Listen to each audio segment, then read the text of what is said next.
আমার কলিজার টুকরা যুবক ভাইয়েরা, আল্লাহর নবীজি মা বাবার সঙ্গে সুন্দর আচরণ করেছে। আজকে বর্তমানে আমাদের বাংলাদেশের মধ্যে দেখা যায় সন্তানের হাতে বাবা খুন হচ্ছে, সন্তান বাবাকে হত্যা করছে, এরকম নিউজ কিন্তু আমরা দেখতে পাই। কথা বলেন ঠিক কিনা?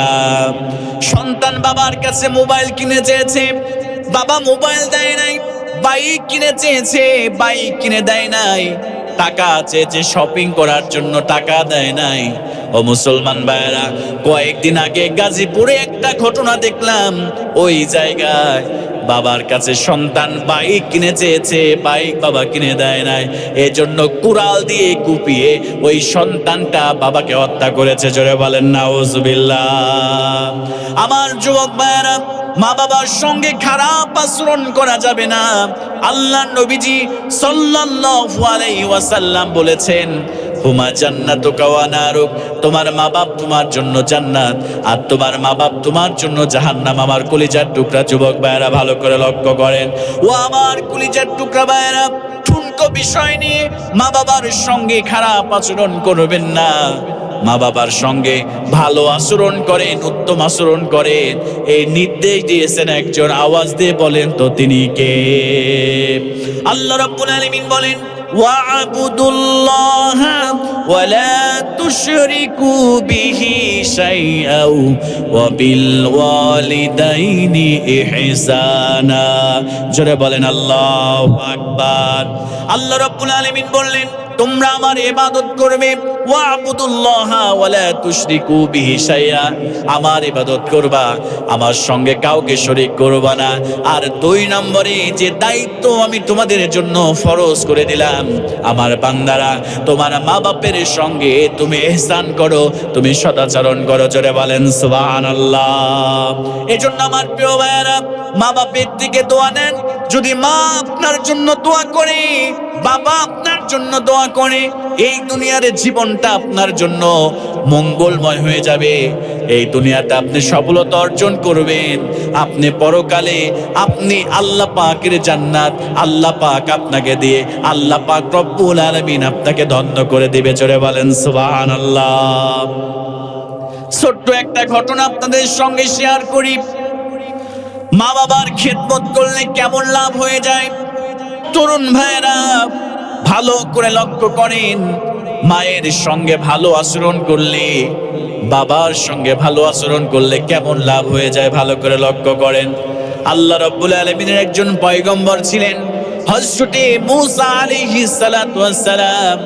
আল্লাহর পয়গম্বর, আল্লাহ পাকের সঙ্গে দুনিয়াতে তিনি কথোপকথন করেছে, আল্লাহর সঙ্গে তিনি কথা বলেছে। একদিন রব্বুল আলামিনকে ডাক দিয়ে বলে, রব্বুল আলামিন, আমাকে তো আপনি জান্নাত দিয়ে দিবেন।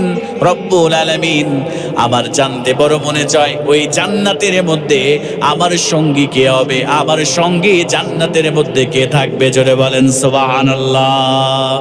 আমার প্রিয় ভাইয়েরা, এবার আল্লাহ রাব্বুল আলামিন হযরতে মূসা আলাইহিস সালাতু ওয়াস সালামকে ডাক দিয়ে বলছেন, ও মূসা, শুনে নাও, তোমার সঙ্গে জান্নাতের মধ্যে যে থাকবে তিনি আর কেউ না, তিনি হলেন অমুক বাজারের একজন কসাই, তোমার সঙ্গে জান্নাতের মধ্যে থাকবে। জোরে বলেন সুবহানাল্লাহ। হযরত মূসা আলাইহিস সালাতু ওয়াস সালাম আশ্চর্য হয়ে গেলেন। সামান্য একজন গোশত বিক্রেতা, একজন কসাই, যে গোশত বিক্রি করে খায়, এমন একজন ব্যক্তিকে রব্বুল আলামিন আমার সঙ্গে জান্নাতের মধ্যে রাখবেন। আল্লাহ রব্বুল আলামিন এই কথাটা হযরত মূসা আলাইহিস সালামের একটু অপছন্দ হলো। হযরত মূসা আলাইহিস সালাতু ওয়াস সালাম মূল রহস্য উদ্ঘাটন করার জন্য তিনি এবার ওই বাজারে চলে গেলেন। বাজারে যাওয়ার পরে তিনি দেখলেন একজন কসাই, তিনি গোশত বিক্রি করেছে। আর যখনই একটু নরম নরম সুন্দর গোশতগুলো পায়, তিনি সুন্দর করে ওই গোশতগুলো আলাদা করে একটা প্যাকেটের মধ্যে তিনি রেখে দেয়। হযরত মূসা আলাইহিস সালাতু ওয়াস সালাম খেয়াল করলেন, কিছুক্ষণ পরে সমস্ত গোশত বিক্রি যখন শেষ হয়ে গেল, হযরত মূসা আলাইহিস সালাম তার কাছে চলে গেলেন। যাওয়ার পরে বললেন, আমি আপনার বাড়ির মেহমান হতে চাই, আপনাকে আপনার বাড়িতে কি আমাকে একটু মেহমানদারি করানো যাবে নাকি? এবার কসাই বলল, তাকে তো চিনেন, আল্লাহর পয়গম্বর মূসাকে চিনে না। বললেন কোনো সমস্যা নাই, আহলান ওয়া সাহলান করে সুস্বাগতম জানিয়ে আল্লাহর নবী, আল্লাহর পয়গম্বর হযরত মূসা আলাইহিস সালাতু ওয়াস সালামকে তার বাড়িতে নিয়ে গেলেন। ভালো করে শুনেন আমার কলিজার টুকরা যুবক ভাইয়েরা। হযরত মূসা আলাইহিস সালাম তার বাড়িতে চলে গেলেন। যাওয়ার পরে হযরত মূসা আলাইহিস সালাম খেয়াল করলেন, তিনি ঘরের মধ্যে প্রবেশ করলেন। ঘরের মধ্যে প্রবেশ করার পরে একটা ছোট্ট কাঠের বক্স তিনি বের করলেন। বক্সটা বের করার পরে একজন বৃদ্ধা মহিলা ওই কাঠের টুকরার মধ্যে রয়েছে। এবার তিনি তাকে বের করার পরে সুন্দর করে তাকে পরিষ্কার করলেন, গোসল করালেন। এরপরে ওই গোশত বিক্রেতা, ওই কসাইটা যে গোশতগুলো নিয়ে আসলেন বাসায় গোশতগুলো টুকরা থেকে বের করে সুন্দর করে তিনি ছোট ছোট করে ওই গোশতগুলো রান্না করলেন। এরপরে নিজ হাতে রুটি বানালেন আর গোশতগুলো দিয়ে এবার মাকে কোলের মধ্যে বসায় নিলেন। কোলের মধ্যে বৃদ্ধা মা বসে এবার ওই কসাইটা সুন্দর করে এবার রুটির সঙ্গে গোশতটা মাখিয়ে ওই ঝোলের সঙ্গে রুটিটা মাখিয়ে ওই কসাইটা বৃদ্ধ মায়ের মুখে তুলে দেয়। জোরে বলেন সুবহানাল্লাহ। হযরত মূসা আলাইহিস সালাম পাশ থেকে দেখছে এই ঘটনাটি। হযরত মূসা আলাইহিস সালাম আরেকটি বিষয় খেয়াল করলেন, যখন মা রুটিটুকু যখন চাবিয়ে খায় আর মুসকে হাসে আর ওই কসাইয়ের কানের কাছে গিয়ে কি যেন বলে, ওইটা শোনার পরে কসাইটা মুসকে হাসি দেয়। এবার গোশত খাওয়া রুটি খাওয়ানো শেষ হয়ে গেল। হযরত মূসা আলাইহিস সালাতু ওয়াস সালাম এবার কসাইকে জিজ্ঞেস করলেন, ভাই তুমি যে বৃদ্ধা মহিলাকে এত সুন্দর করে যত্ন করলা, এই বৃদ্ধা মহিলা তোমার কে হয়, তুমি একটু আমারে বলো। এবার কসাই বলছে, ওগো অতিথি, ওগো আমার অতিথি, ওগো মুসাফির, শুনে নাও, যে বৃদ্ধা মহিলাকে তুমি দেখলে আমি গোসল করালাম, আমি তাকে খাওয়ালাম, এইটা আর কেউ নয়, এটা হলো আমার জনম দুঃখিনী মা, যে মা আমাকে 10 মাস 10 দিন গর্ভে ধারণ করেছে, আমাকে লালন পালন করেছে, আমাকে দুধ পান করিয়েছে, এইটা হলো আমার সেই গর্ভধারিণী মা। জোরে বলেন সুবহানাল্লাহ।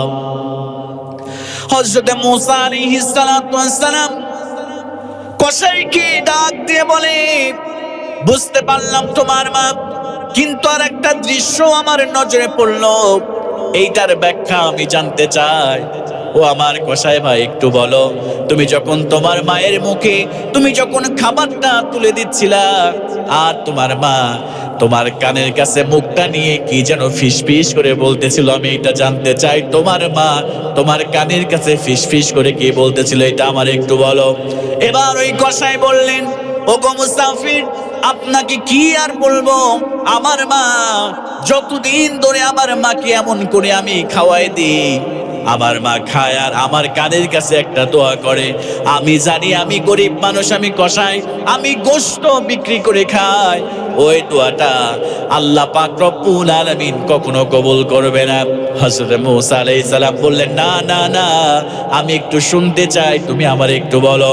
এবার ওই কসাই বলছে, ও মুসাফির, আমার মা তৃপ্তি সহকারে সেই গোশত আর রুটিটুকু খায় আর আমার কানের কাছে এসে দোয়া করে, রব্বুল আলামিন তুমি আমার সন্তানকে, আমার সন্তানের উপরে আমি এত খুশি হয়ে আমি দোয়া করছি, এই জামানার শ্রেষ্ঠ পয়গম্বর হযরত মূসার সঙ্গে আল্লাহ তুমি জান্নাত দিয়ে দিও। জোরে বলেন সুবহানাল্লাহ। আমার প্রিয় ভাইরা, হযরত মূসা আলাইহিস সালাতু ওয়াস সালাম এবার চোখের পানি ছেড়ে দিয়ে আল্লাহর কদমে সিজদা দিয়ে ফেলেছে। রব্বুল আলামিন, আমি বুঝতে পেরেছি কেন তুমি এই কসাইয়ের সঙ্গে আমাকে, আমার সঙ্গে এই কসাইকে তুমি জান্নাত দিয়ে দিবা।